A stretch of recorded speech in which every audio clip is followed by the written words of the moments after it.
The State of Local Development Report is generated using the Local Governance Performance System, beginning with Profile Year 2009 and every 3 years thereafter. It is an approximation of the state of socio-economic and environmental development in the region. Baseline data from cities and municipalities are used and summarized at the provincial, regional, and national levels. The results are local government units, self-assessment or estimates of key development indicators. National targets, average and expert inference are used as benchmarks. The level of development in a certain locality cannot be solely attributed to the efforts of a local government. It is understood that the socio-economic development and sustainability of environmental health are the results of the efforts of all players in the society, the national government, business sector, and the general public. The State of Development Report includes the state of social development, which is an assessment of development in the community along the areas of health and nutrition, education and basic utilities, and peace and order.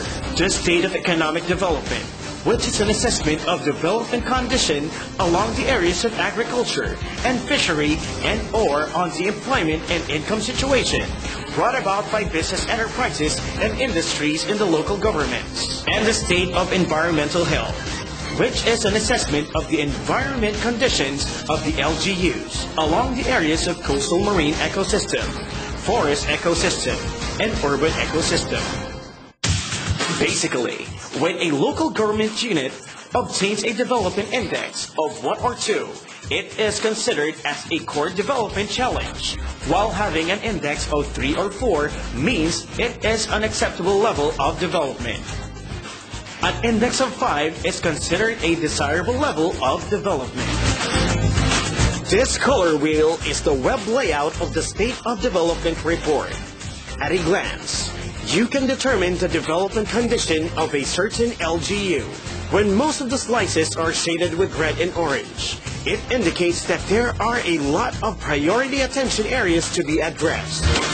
While if the slices are mostly with yellow shade, it is indicative of a fair development condition. And green or dark green slices is indicative of a very high or very good obtaining development condition. The innermost circle of the wheel represents the overall development index of the local government unit.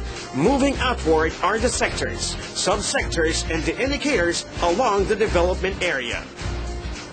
For current year 2009, development condition in our region is low, 2.75. This can be attributed to the poor or low condition manifested in the 6 provinces. Albay with 2.84, Camarines Norte with 2.67, Camarines Sur 2.69, Catanduanes 2.72, Masbate 2.73, and Sorsogon 2.79. Naga City 3.82. Social development is determined using the quality of life and minimum basic needs indicators such as health and nutrition, education, housing and basic utilities, and peace and security.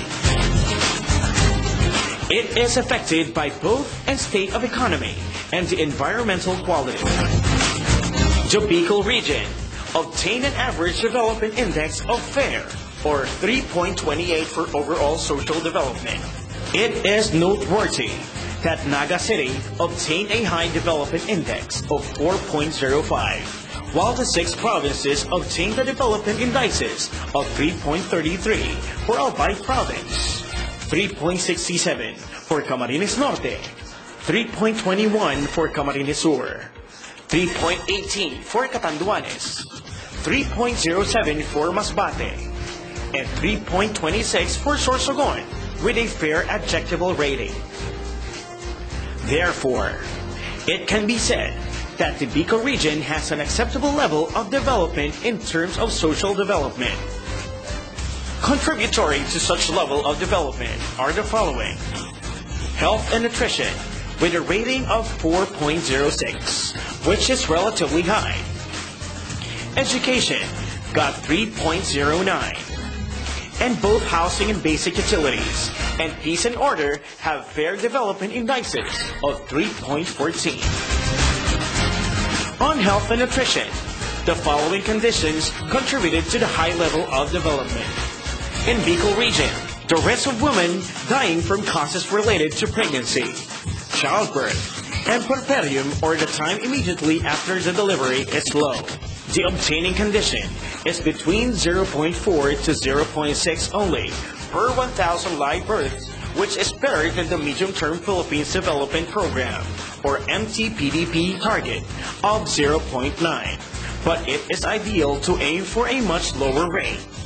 Infant mortality rate is low, with only between 6 to 14 cases per 1,000 live births. The local situation is better than the national situation, and rates must be kept lower over time. Mortality rate among children below 5 years old is lower than the situation nationwide.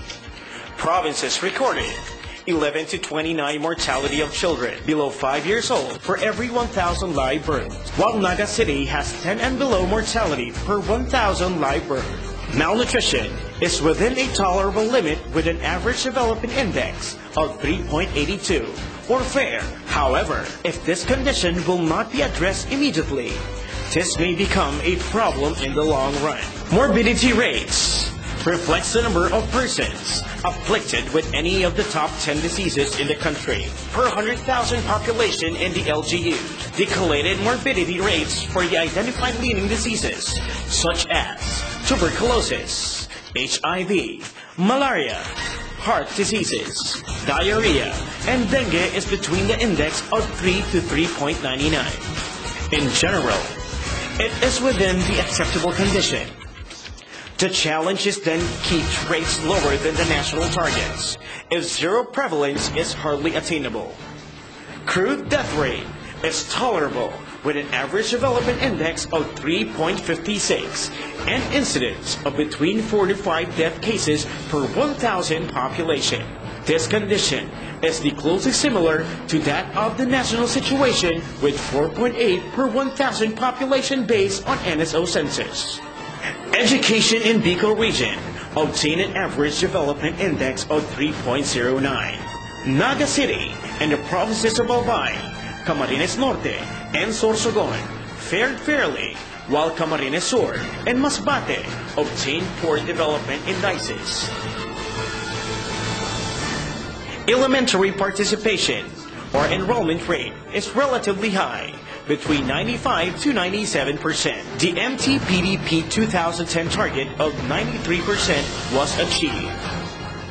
Elementary completion rate met the national 2010 target. However, the ideal completion rate is 100%. Secondary completion rate, or the total number of enrollees who graduated in the secondary level in Bicol region, is 84%, satisfactorily meeting the national 2010 target of 71.5%. Completion rate on tertiary or technical education is low.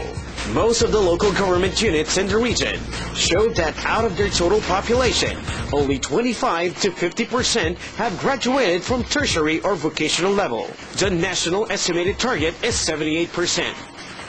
Therefore, the quality of the region's human capital is an issue of concern, which can have adverse effect in our economic condition, because it is indicative of the availability of tertiary skilled workforce.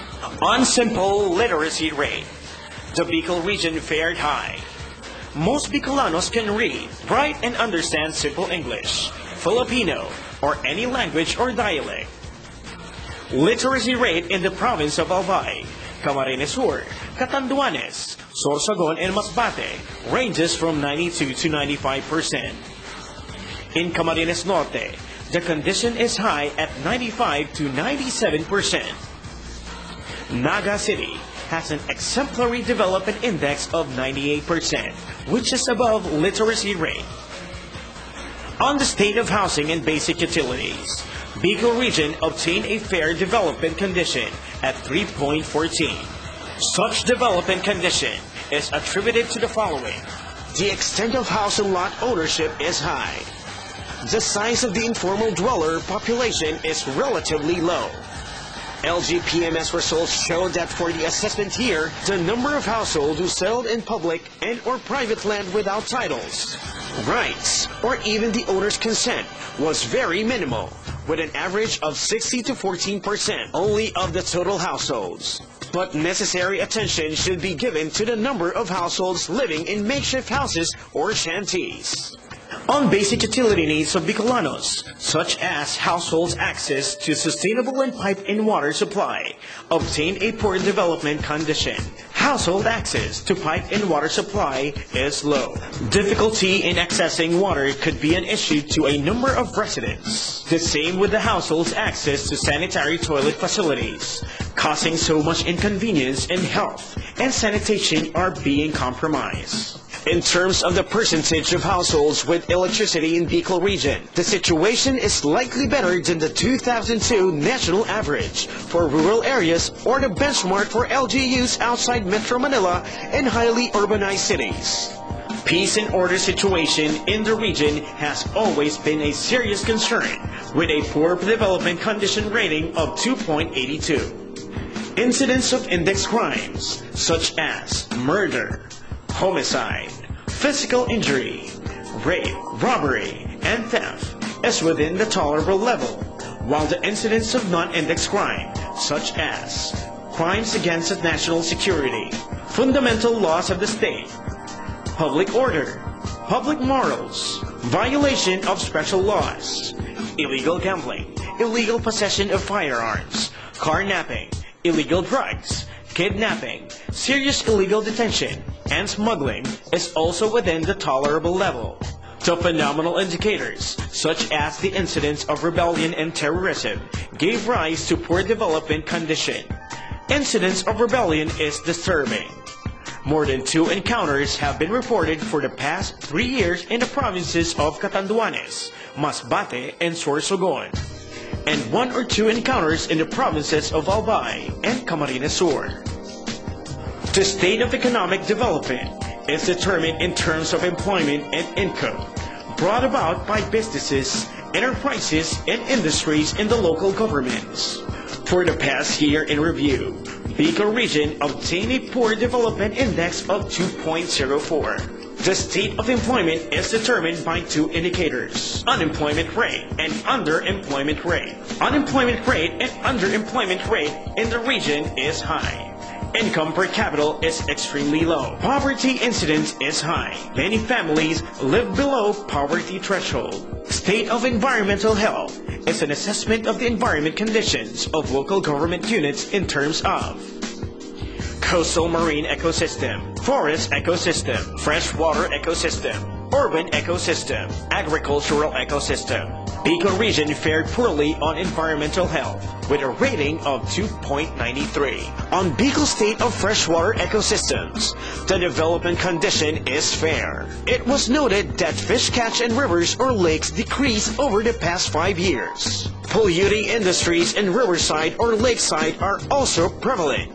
The probability of pollution load on freshwater areas is relatively low due to the tolerable number of squatter households that could contribute to domestic waste. The state of coastal marine ecosystems revealed a poor development condition due to high and rapid mangrove cover loss, putting marine productivity at risk. The presence of polluting industries along the coastal areas also endangers marine life. Coastal fish catch decreased for the past 3 years. A lot of illegal fishing cases was reported. The probability of marine pollution load is relatively low due to the negligible incidence of squatting and household waste, with only